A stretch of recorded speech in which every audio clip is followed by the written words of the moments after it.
from somewhere northwest of Mount Morris, Wisconsin, it's the B.Andrews radio show. And we are so glad to be here and on the radio. It's been a while since we've been with you. We haven't been making shows because life just got crazy. Super crazy. It's not really gotten uncrazy since it got crazy, but it's not gotten crazier. So we're kind of at a holding point right now. So what you're saying is it's in the middle. It's no. It's not in the middle. But it's not at an apex. Well, no. It could get worse. It's at a plateau. That's why it's in the middle. It's not going up and it's not going down. That's a plateau. It's in the middle. It stayed the same. It's not going up or down. You haven't done this in geography, have you? No. A plateau. I know okay. I know what a plateau is. Sure you do. That far. Okay. That far. Right.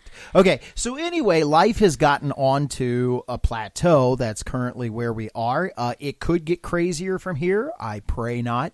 But right now, the crazies have kind of leveled out just a little bit. And so it allows us to sneak back into the studio and to record another fantastic, fabulous edition of the B.Andrews radio show, which is why we are here. We are here to bring broadcasting excellence to the world so that people will know that we are on the radio. Did you see how I made that rhyme?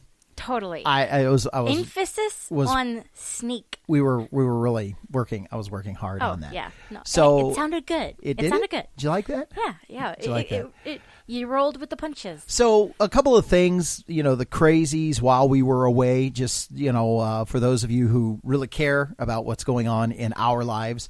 One thing, being a pastor of a small church, one of the crazies that kind of happened is Easter and Lent season.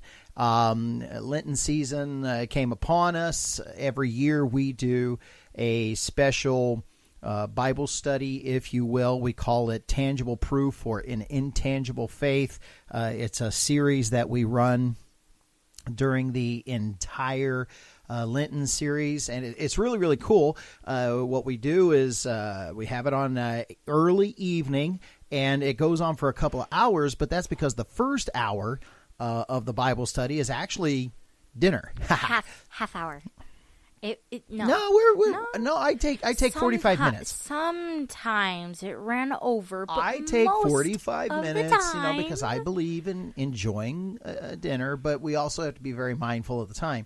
But anyway, I didn't get to enjoy it. I had a small child on my lap. I know. Eating off my plate. You took daycare this year, so yes. So you had daycare duty during that time. But anyway, so we get together at the first 45 minutes, and we sit down, and people bring in a dish to pass. The church provides the meat and the drink, and then people fill in with the salads and the desserts. And so, oh man, desserts! Whoa, somebody brought, I believe it was Michelle, brought the pineapple upside down cake. Oh, I didn't. It wasn't I didn't get to eat actually a pineapple upside down cake because she didn't flip it.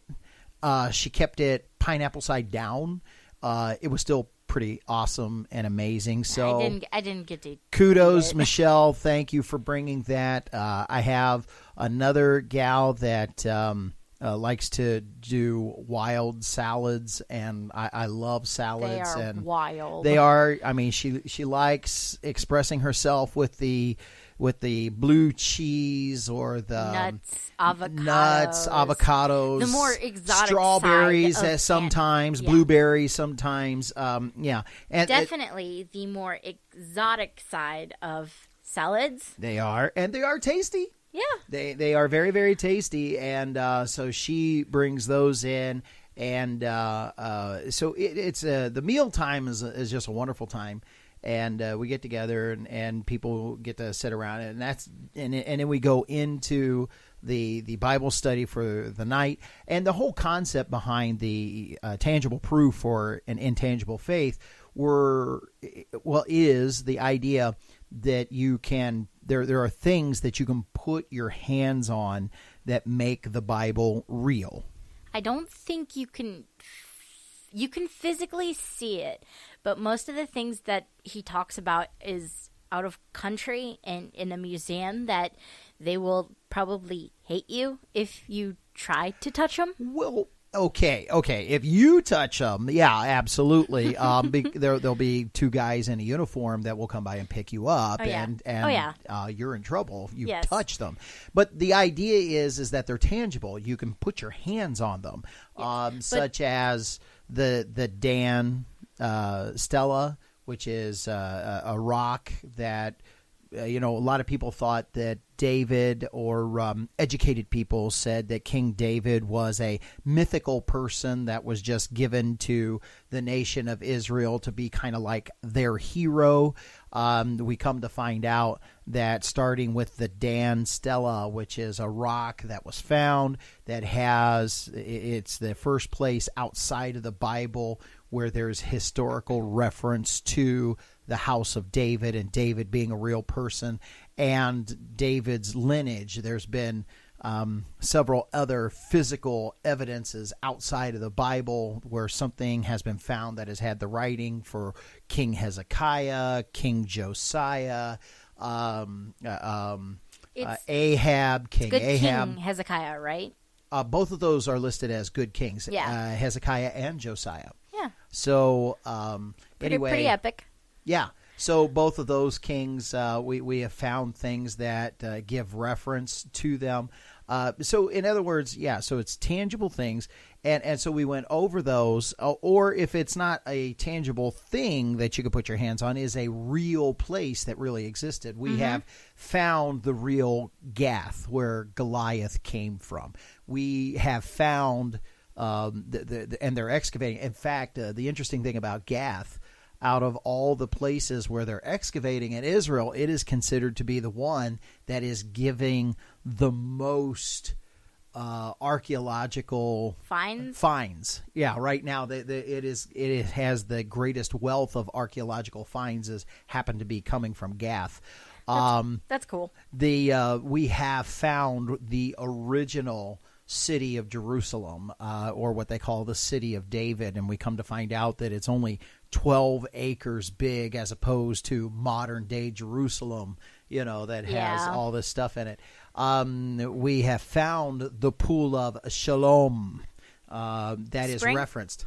Huh? Pool or spring? The pool. It's what they call Gihon in Hebrew. Springs. That's what I'm thinking of. Yeah, the springs is called the Gihon Springs, but the pool of Shalom, we thought we knew where it was, but all these ancient writers said that it was this massive pool where people would come in for ritual washings, and if it was really had the amount of people that was supposed to be there, this thing should have been big, should have been huge. Well, what we had discovered, and everybody said, "Oh, right over there, that's the pool of Shalom." Well, you put 20, 30 people in it, and it'd be crowded. Yeah. So, but one day, this is the way it was found. One day. That's all it takes. 3 years ago, I believe it was. I believe it was about 3 years ago. A sewage pipe broke, and they were smelling really bad sewage. In Jerusalem. And before you're allowed to dig in Jerusalem, anywhere in Jerusalem, there is a law that says that you have to have a representative from the Jerusalem Archaeological Society has to come in and oversee your dig. And so they sent a guy down, and they put the backhoe in, and kerchunk, they hit something, and the guy's like, "That's it, stop. You've hit something. Dirt doesn't go kerchunk when you hit it." And, no kidding. Yeah. And so they started an excavation there, and then these massive steps started coming out of it. And to this day, they haven't finished opening up the entire pool of Shalom. But literally, it is so much bigger than the one that they thought was the pool of Shalom, where before 50, 60 people and it was full. This one, you're talking about maybe 400, 600 people at a time in order to fill it up at one time. Yeah. So much bigger. And kind of fits more of what it was. By the way, Hebrew word, if anybody wants to know, the pool of Shalom is what they refer to in Hebrew as a mikvah. That's a V in the middle, a mikvah, which means a ceremonial bath. So, and the reference to it comes out of, I believe, the book of Matthew, but it's Jesus that's talking, and Jesus spits in the mud. I mean, he spits in the dirt and makes mud. Becomes mud. And it becomes mud, puts it on a guy's eyes, and he says, go to the pool of Siloam and wash. And, yes... Well, you can finish. It's okay. It's a story I have So he on go this. to the pool of Siloam and wash. And he goes to the pool, washes it off of his eyes, and the guy sees. Woohoo! Yes. Okay, so it's Jesus telling about this place that we didn't think exists. It exists now. So we have found it. So it's pretty epic. It's incredibly epic. And so it's a real place. A miracle really happened there, and it's just, it makes it awesome, and it makes the Bible alive. Mm-hmm. So talking about how Jesus spits in the dirt and creates the mud and then rubs it over the guy's eyes. We were talking about that? Oh, yes, we yes, were talking about that, yeah. Well, I hope you remember we were talking about that. So I used to go to camp. I don't anymore. It's kind of sad, but you will this year. Yes, very true. We're going back to camp. Oh, it's going to be so tiring. Yes, it's going to be awesome. You better start working out. I'm telling you, those kids will wear you out. Oh, totally. Okay, no, I understand that.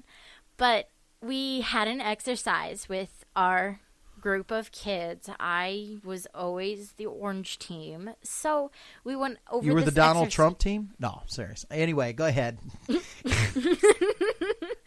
Anyway, we had this exercise where we would blindfold a couple of the kids in it, and then I don't remember why we did it, but it was, I guess, to teach us the story, I guess. But, as we go along, the camp counselor's like, and this is what we do. And instead of, spitting in the dirt and, rubbing it over the kid's face. Come on, it's camp. Spit in the dirt. Rub it on her face. But instead of doing that, guess what we ended up smearing over the kids' faces? Peanut butter? Oatmeal. That's biological. Well, then so's dirt. So is peanut butter. So's dirt and spit. But anyway, so... Wow, what we do as camp counselors to kids. Just to keep the kids interesting. I'm telling you. I have that story See, now. they go home and they go, hey, Mom, guess what the counselor did to me? What? He spit on me and then rubbed oatmeal all over my face. What? No, not got quiet. They pretended for the kids who were blindfolded.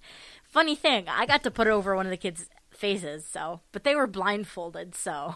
Well, but an oatmeal bath, isn't that supposed to be good for you? I mean, only if you have something that I don't remember. Give you a nice and soft complexion. Yeah. Apparently. Yes.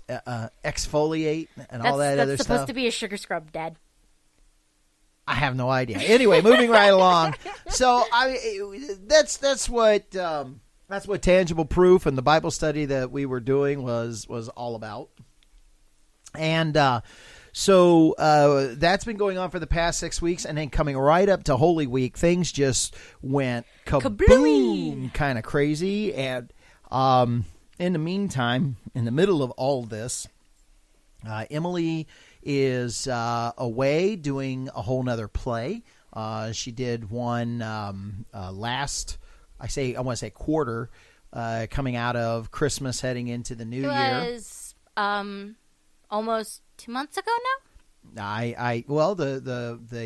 The performance was in February, I believe. Yeah, and 2 months now. So here we are, and she's going to be having another performance. She's with the Wisconsin Rapids Community Theater, and so if you get a chance and get over there and see that, do you know what the title of the play is?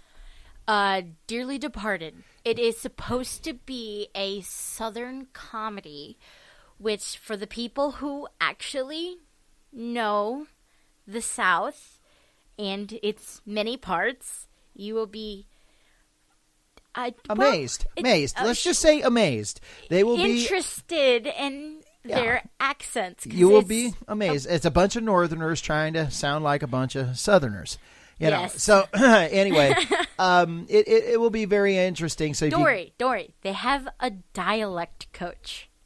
Let's see how good that goes. We'll see how that goes. So if you can get over there and see that would be something that we would announce. And so with the two of those things going on, we have been pulled lots of different directions. So that's a little bit about what we've been doing, but we do have a subject for you today, and we want to take the time to enjoy that subject matter. So we're going to take our first break. I can't believe we've already reached the end of our first segment. Can you? Yeah. And totally. so we're going to I've been take a watching break. the timer. Yeah, that's your job. And we're going to take a break. We're going to come back, get you a favorite beverage that you want, some delicious hot coffee, and we're going to talk a little bit about baseball. It's that time of the year. Better up! And we'll be right back. This was brought to you by the HBC, the Hambone Broadcasting Corporation. Hey, if you want to be a part of the show, connect with us on Twitter at B.Andrews Band, all lowercase, BANDREWS BAND, or IM us at Facebook by going to B.Andrews. That's first name B, B-E, last name Andrews, ANDREWS. Welcome back to the second segment of the B.Andrews radio show. Again, we are so glad to have you here. In fact, this is the point in the show where we do our shout-outs. And so we want to give a shout-out to... I believe we have listeners that we've just picked up in Clive, Indiana. So, Clive, Indiana, this shout out is to you. Thank you for listening to the B.Andrews radio show. And our next shout out comes to us from... This is Sparta, New Jersey. Is that the whole name of the place? Well, I wish. But So, it's Sparta, New Jersey. Sparta, New Jersey. We thank you. And we thank you for listening, Sparta, New Jersey. This is, I tell you, when we found it, she literally came out of her seat with, oh, I'm doing this whatever that thing is. It's supposed to be from some movie. I have no idea. He doesn't understand because he's never seen it. But me being in the meme culture. Can you even give me what's the title of the movie? Sparta.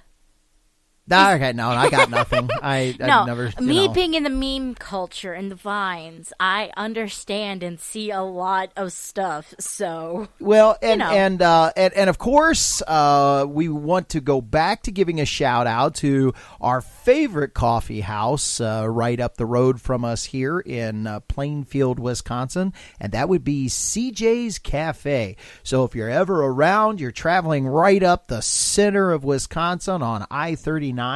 As you start heading towards Plainfield, you'll see it's called Route 73. You get off of Route 73, you go east, which if you're heading north, that'll be a right-hand turn. If you're coming down out of the north, that would be east, and that would be a left-hand turn because you're heading south on I-39. And drive the 2.5 miles into Plainfield, and right on the corner of Main Street, you will find CJ's Cafe. And go in and tell them that the B.Andrews radio show sent you. You won't get a discount for that, but you will get some really good coffee, and you'll get great service, very personable service. The one thing, CJ herself is right there, and she'll come and she'll sit at your table. She'll talk with you. She'll pour you coffee until you absolutely tell her to turn it off. It's absolutely fantastic. And my favorite is the soft fried eggs with the the waffle. Oh, and they do like cheese, awesome job. It's croissant. a great place, but it's the coffee, it's the atmosphere. It is just as old school as you can get. You can sit up to the counter if you want. You can get you a table. In the wintertime, what I really like is one of those comfy couches around the fireplace. Yeah. That's the place that you want to be. You know, her business is new.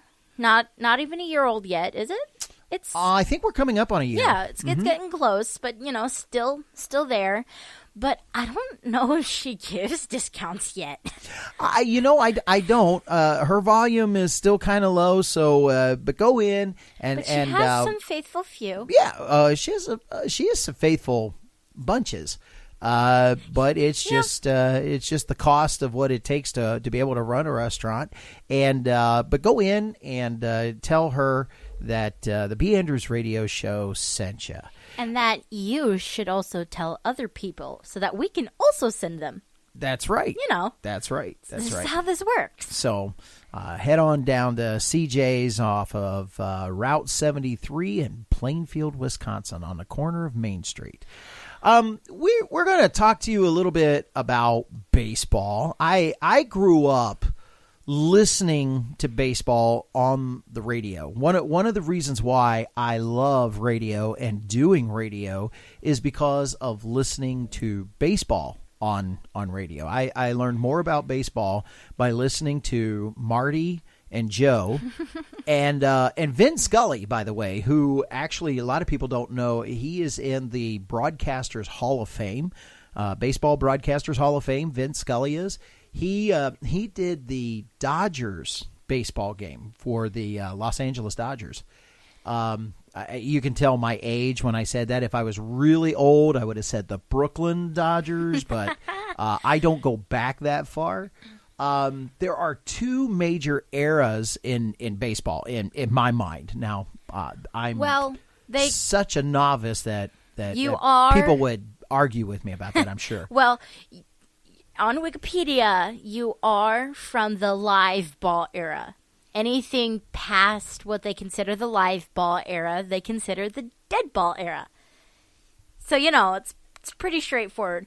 Well, I don't know much about baseball. I don't dislike it. I like taking a baseball and chucking it at somebody else with a mitt on. I'm glad you clarified that. Here, baseball, upside the head.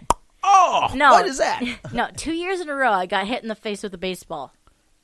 So, second year I broke my glasses because it hit me in the eye. Ernie, did you see the baseball coming at you, Ernie? Well, the sad part is I did both times too. Hey, Bert, I can see in stereo. Anyway.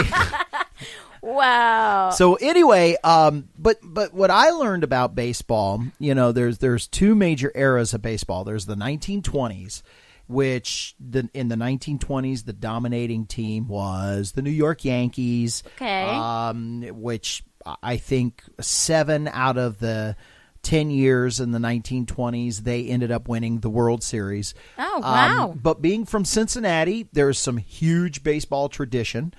First off, the Cincinnati Reds is the first Major League Baseball team of all time. They're the first professional baseball team of all time. So since they're the first, they're also the oldest.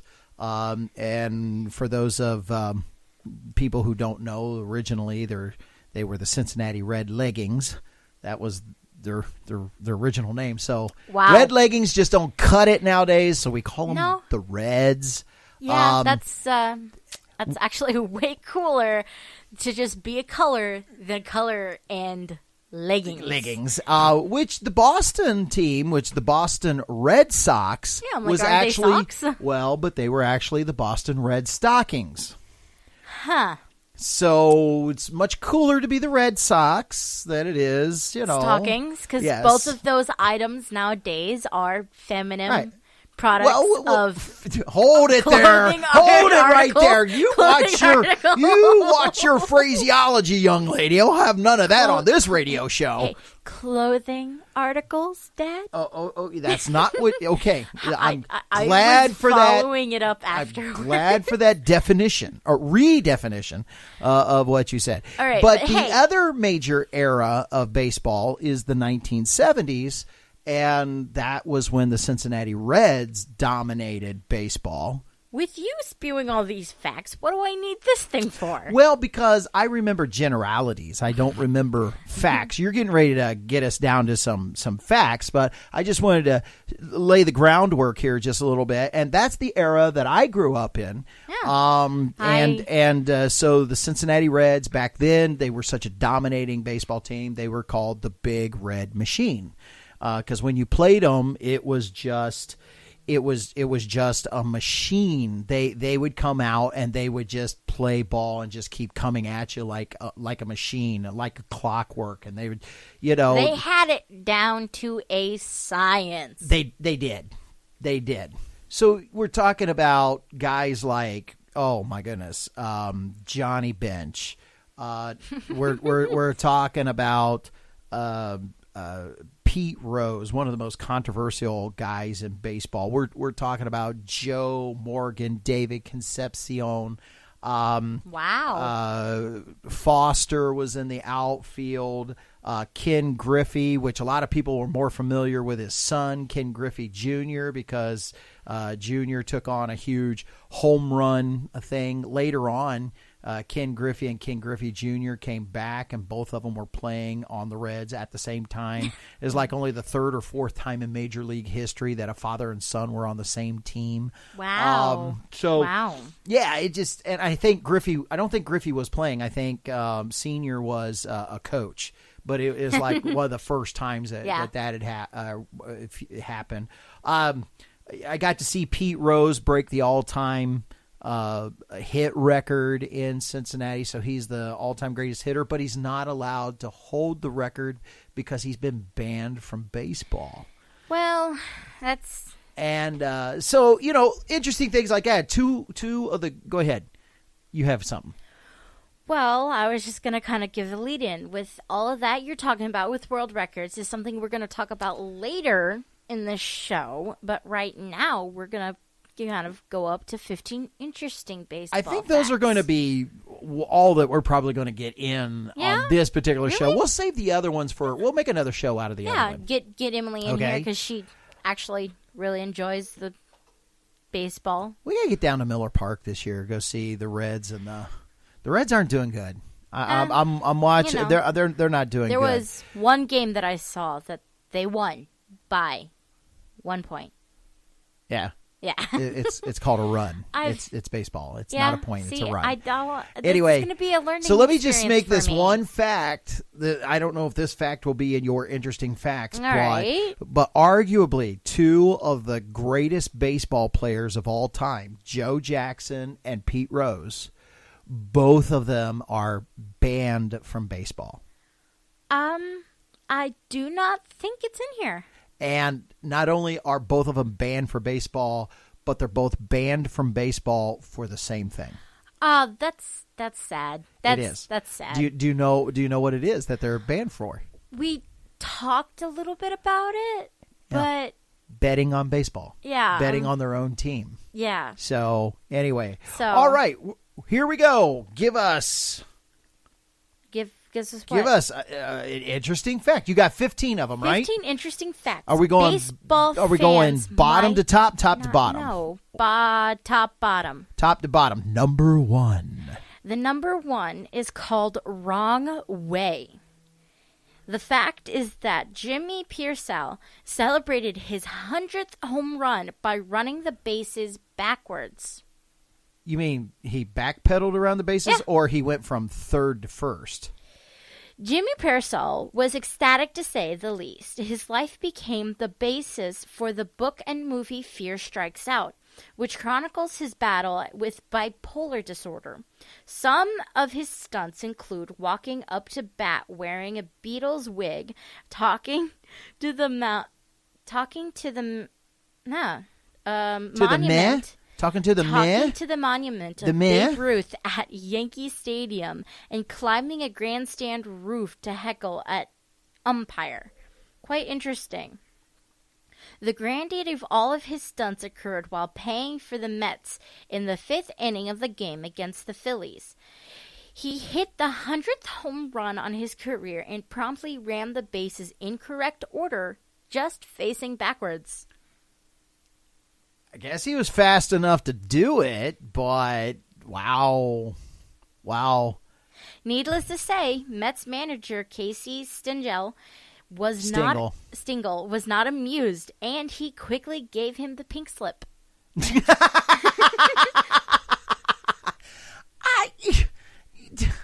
Oh man, that's a bummer. It's like, hit the home run, run the bases any way you want. If it's entertaining to the fans.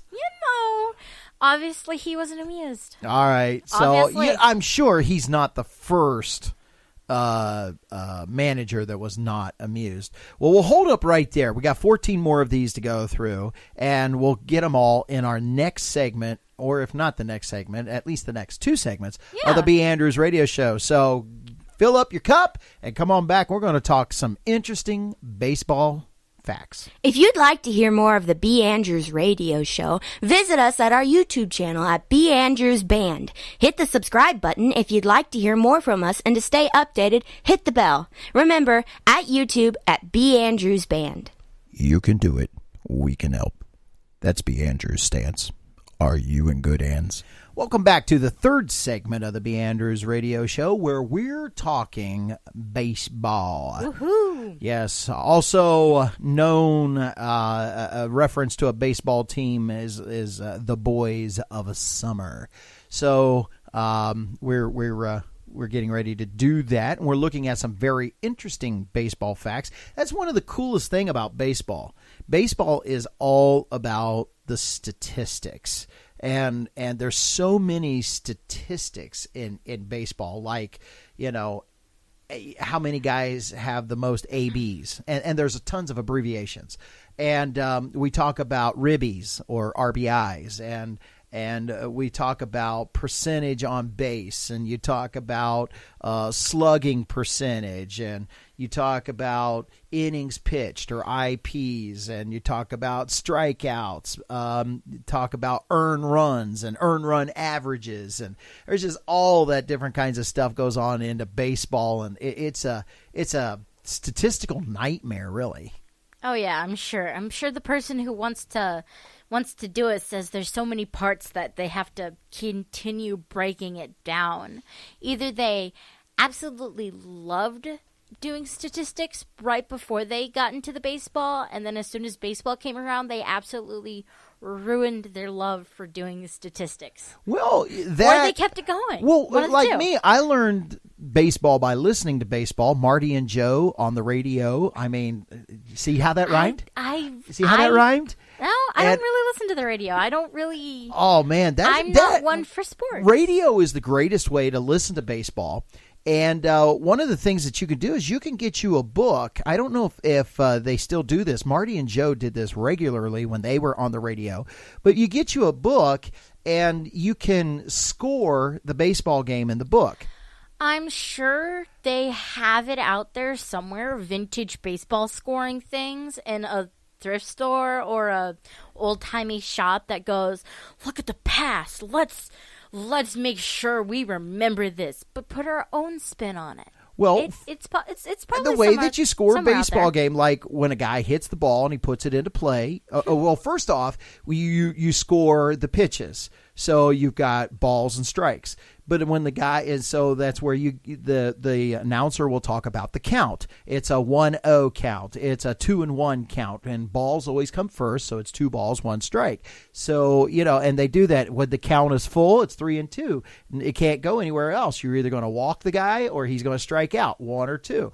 When the guy puts the ball into play, and if the ball goes to the pitcher's mound, the pitcher's number is number 1. And if he gets the ball and he throws the guy out the first, they will tell you, score that 1-2 on the count out. So the guy got out because number 1 threw the ball to number 2 and he threw him out. Or if you do a double play, a traditional double play would be score that, you hit it up and it goes to the second, to the third, to the shortstop, and that would be a 4, score that 4-3-2 double play. And so you're listening at home, and they have a very special book that you buy, and it has the 9 innings on each play and on each page, and you write in the numbers, and it tells you how each out happened, and you can follow baseball along with the radio. Now we just sit on our butts and watch the screen. Yeah, and so you're not nearly as involved in the game. So, interesting fact. No. I'm sure you're involved. It's mostly the older people looking at the screen yelling at them to do something. Cool enough. When I was a teenager, like me, Marty Brenneman talked about a lady that he said was his favorite fan.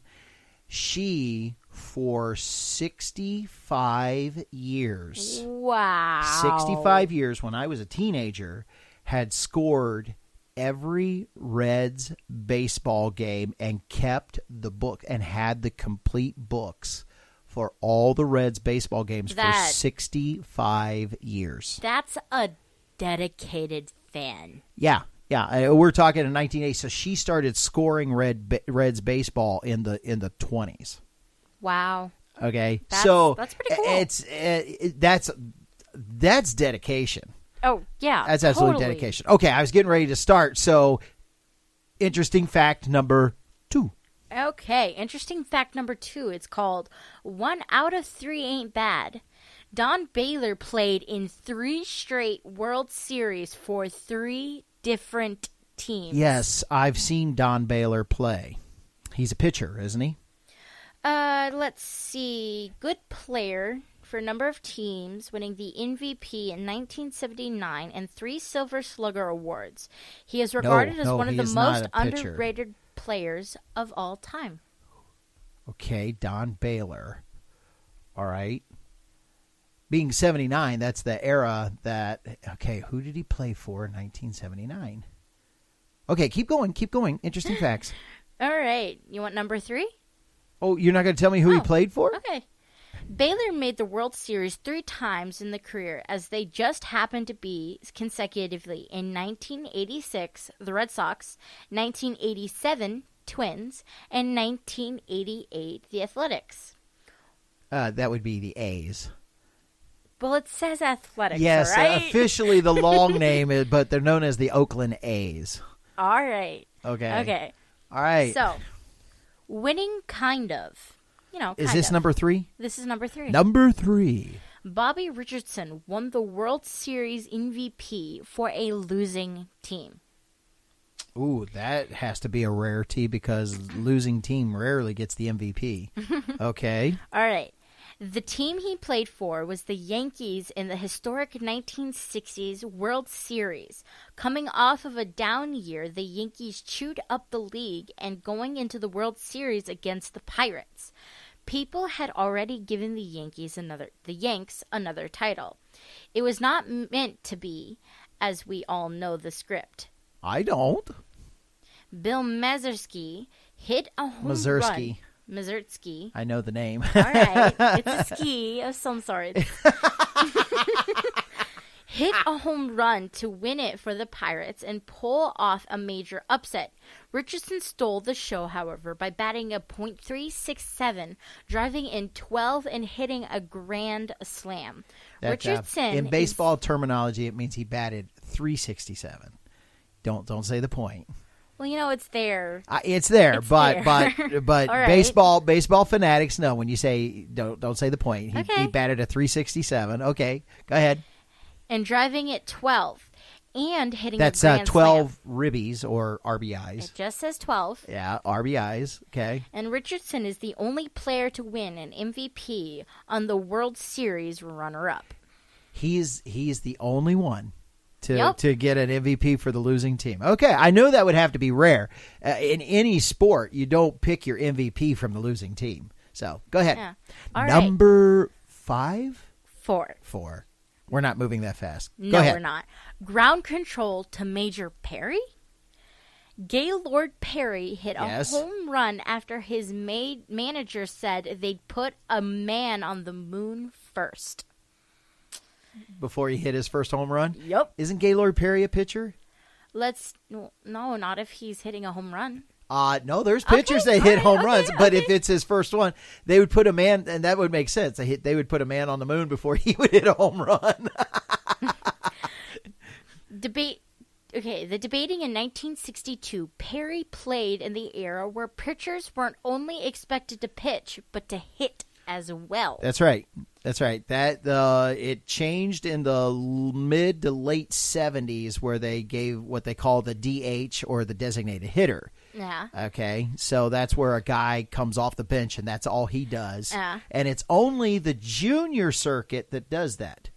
Oh. Do you know which league is called the junior circuit? Nope. The American League.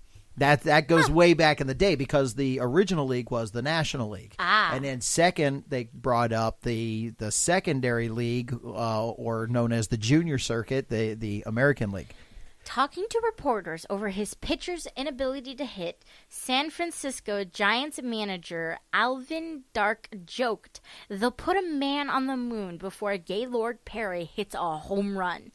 During the game on July 20th, 1969, a mere 20 minutes after Neil Armstrong set a foot on the moon, Perry stepped up to bat and hit his first career home run.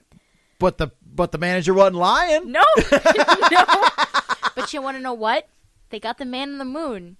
Barely before he hit his first and home he run. Yeah. finally did it. And he finally did it. That's pretty cool. Yeah, that is really You know cool. what really stinks? To be the pitcher that pitched the home run who gave it up. That would be, oh, man, he tagged me. No. All right, number 6. Number 5. You're off by just, one. I'm just a little off of Just this a show. little off. A little All off right. this show. Okay, gotcha. Lucky pitch.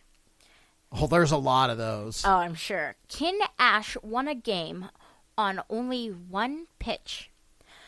On July 27th, 1930, Reds pitcher Ken Ash was brought into a game against the Cubs Woohoo, Cincinnati Reds. with 2 on and no outs, facing what any revealer dreads, a runner in a scoring position and no outs. Yeah. He delivered the pitch, and the Cubs promptly delivered a triple play. Ash was pitching hit from in the bottom of the inning, and the Reds staged a rally to win the game 6-5, thus getting the no-name Ash into the history books as the only man to win a game on only one pitch. Now, wait a minute. There was only one guy on base. Is that right? I read it. It said it had a runner in scoring position. There has to be 2 guys on base in order to get a triple play, because that means you get the 2 outs. There's a runner in scoring position and no outs. Yeah, so there has to be 2 men on base, though. Because so what you have to do is you have to get the 2 guys on base out plus the hitter in order to get 3. And he did it all on one pitch. Yep. Wow. Because he was basically the last-ditch effort for one of the pitchers. Well, back in the 1930s, another interesting fact is that they didn't carry a bullpen. And so, yeah, do you know what a bullpen is? No. Okay, bullpen is a group of pitchers that are just that are relief pitchers just in reserve. And so they didn't carry much of a bullpen back then. They would have all different kinds of utility players. There would be 1 or 2 pitchers that were relief pitchers, but primarily what you would do is they would have 5, 6, 7 starters, and these guys would rotate. But if one of the guys wore out, then they would bring in another starter. Well, you'd have to watch that, because if a guy is wearing his arm out, he'd be no good to start the next day. And they could go through all of them, and then they would start pulling off the substitute players out of the field, and they would have to pitch. Wow. So you would he's playing shortstop. I need you to pitch. So you're going in as shorts, and that's where they would get things called like the double switch. And you would have to have a double switch rule. Okay, you got to pitch tomorrow, so I'm not going to let you pitch today, but you got to go out and play shortstop. So now I'm going to take my shortstop, and he's going to come in and pitch. So I'm doing a double switch. You know, that's just confusing. this is what makes baseball so great. Anyway, so that wraps up the 3rd segment of the B.Andrews radio show. We haven't gotten that deep. We got to come in with some more of these. We'll be right back, and we got to hit this really hard, okay? So hope you love baseball, because that's what we're doing today, talking baseball here on the B.Andrews radio show. You're listening to the HBC, the Hambone Broadcasting Corporation. And now back to the B.Andrews radio show. Welcome back to the fourth and final segment of the B.Andrews radio show. We want to get right to it. We're talking baseball and most interesting, unique facts about baseball. So here we go. We left off with number 7. 6. I just told you that. I'm off. I'm just a little off this show. Just a little off your kilter, eh, Dad? My kilt? My what? Your kilter. My kilter. Oh, yeah. That's better than my keister. Anyway. Okay. Again, terms that this generation is just not familiar with. No, right. I know the term. I've heard it You know the before. term. Okay. So anyway, number 6. Number 6. Here we go. Yeah, but Number 6. Yeah, but I'm better. Better? Yeah. At? The Garbank brothers finished in a season with the exact same batting average. Are they twins? No, just brothers. Just brothers. If you've never heard of the Garbank brothers, Never have. don't feel bad. 99.9% of the fans haven't either. Aw. I don't think that's correct, but I'm pretty sure it's not too terribly far off. Yeah. So And here's why. their claim to fame is that they're brothers, and in one season they had the same batting average. Kind of, yeah. That's but just here's wow, why nobody huge, would really know huge any. claim to fame. The year was 1944, and the brothers who played... No, that's not right. And the brothers who would go down in history were Bob and Mike. Well, there's another reason why people wouldn't remember them. What was that guy's name? It's like a real common name. Like 50 million other people in the United States have that name. Bob? Something like that. Yeah, was it Mike? Something else. Oh, here, I got one. How do you like this name? Mike. All right. Anyway, so their names are Bob and Mike. Mike played for the Yankees while Bob played for the Athletics. Fine. Something Oak A. I can't remember the name. Oakland Athletics, the Oakland A's. Oakland A's. Mike played in over 80 games while Bob only played in 18. Yet both posted a respectable .261 average. The odd occurrences don't stop there. They were both catchers in the American League, and they Wait a minute. Who wrote this? Those weren't odd occurrences. Those were even occurrences. What? The batting average was the same. That makes them even, not odd. Dad. Just saying. Come on. Just saying. Come on. All right. Continue. Anyway, but the odd occurrences don't stop there. The even occurrences. They were both catchers in the American League, and they both threw out 39% of would-be based stealers in their careers. Did I mention they almost had the same number of games played for their careers? Almost. Almost. All right. Number 8. 7. 7. What is wrong with me? Well, that's gotta hurt. Oh. Clarence Blethen? I'm thinking. Clarence Blethen injured himself with his own false teeth. Oh, I was getting ready to say his own bat, but okay. Why is the bat false? No, his own. You paused bat. I mean, we're Own talking false. We're talking baseball. Yeah. Maybe they were wooden too. His teeth. I mean, I don't know. All right. We're going way back there, aren't we? In 1923. That's what I thought. Yeah. Nobody's false teeth fit back then. In 1923, They had the one Clarence size. was They had the one size fit all. Kind of thing going on now back you then. can get them drilled into your. Now you can get them drilled into your jaw, so you don't that's have to worry that's about true. taking But them see, off. back then they would they would go and and take a cast off of some dead guy and then put them in your mouth. Yeah. No, not far Anyway, off. 1923. Clarence was a rookie pitcher for the Red Sox. He also happened to wear false teeth. When he was pitching, Clarence thought that it would look meaner if he took out his teeth, which he would place in his back pocket. He bit his own butt. Yeah. I bit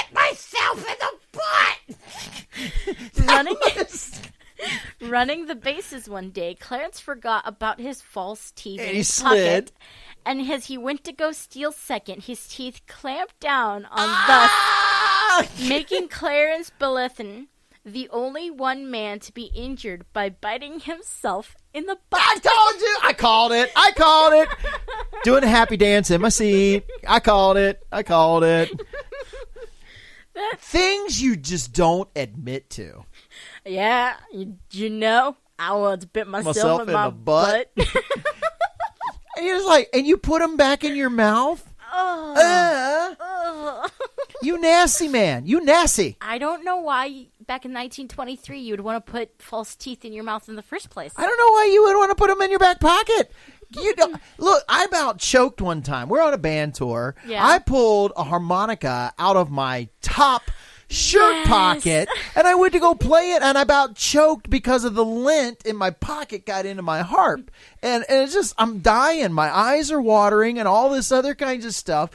John and Ben are just looking at me like, what's wrong with you? And I'm dying. I'm hacking. I'm coughing. I got tears in my eyes. Okay. So I'm thinking about this guy putting his false teeth in his back pocket of his pants. Can you imagine the lint in his back pocket? I mean, just, I can only imagine the sand and the dust, considering he's sliding on even his if butt. he's doing, yes. I mean, and then I bit myself. Charlie bit me. His teeth have their own name. Charlie bit me. Yeah. All right. So, we are now going on to number 10. 8. Now I'm 2 off. Oh, man. Man, where are Where you are we at on going? time? Where we are at 54. We're at 54. This has got to be our last one. We got to wrap it up. We got to wrap it up. We Why? got to wrap it up. Just move it, Okay, move it. fine, I'm doing this to you this time. Okay, fine. Here we go. A nice tribute. The fact is, a guy named Bill wore a name on his hometown on his uniform. He literally was... What? He wore the name of Maybe his you should have hometown. jumped to number 10. That's All stupid. right, okay, fine. Jump to number 10. A better be roundabout triple wet a roundabout Triple wet play. a roundabout triple play. I thought we already did a triple play, but okay, go ahead. Number 9 is Jack McCarthy threw out 3 runners at home plate in the same inning.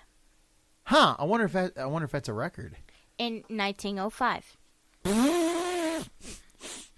Okay. Number 10. Number 10. A real barn burner. A real bar burner? No one had an RBI in the 1968 All-Star game. All-Star game. Yeah. Yes, I missed the You missed the all. ALL. That's very important. Very important. Yeah. In 1968. Interesting. Yeah. All right, a fair deal. The Dodgers and the Cubs once traded their entire minor league teams. Why? That's called just shaking it up. That's weird. That means they really didn't like what they had and was willing to, either that or somebody lost a bet. You know what? You never know at this rate. Stranger things have happened. We got to end. We got to end on this. I'm sure we do.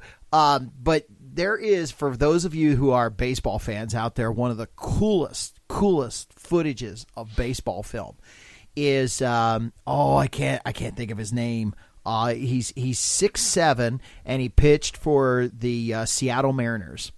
And I can't think of his name. Anyway, the guy could throw a fastball just because he just had the long arms to be able to throw a fastball. I would not want to dislocate one of those shoulders. He didn't. And anyway, and the cool thing is right when he let a fastball go one time, a bird comes flying across home plate at the exact same time. And he nails the bird with a fastball.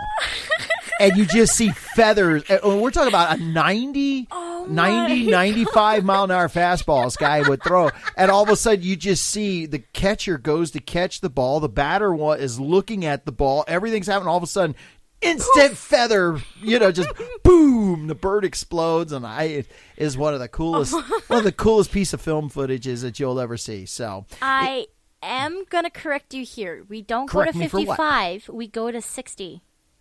I realize that, but we only have a few minutes left to be able to tell everybody goodbye, and I think we we're have even 10 minutes for good news that we can work in there. We end at 60, and is your math doing good? Do you know? No, it's not. The math isn't doing good at all, is No. it? And we're needing to tell everybody goodbye, aren't we? Yes, we are. So thank you for listening. Wow, she really... Everybody, I just want you to know, Kay just figured out that the distance between 55 and 60 is only 5 minutes, not 10. Her face is officially red, and this is a good spot for me to say thank you for listening to the B.Andrews radio show. She's still laughing over there. Thank you for being by, and keep on listening. Meet us on Facebook and see us on the web. And you guys have a great day, and catch some baseball if you can. Later, everybody.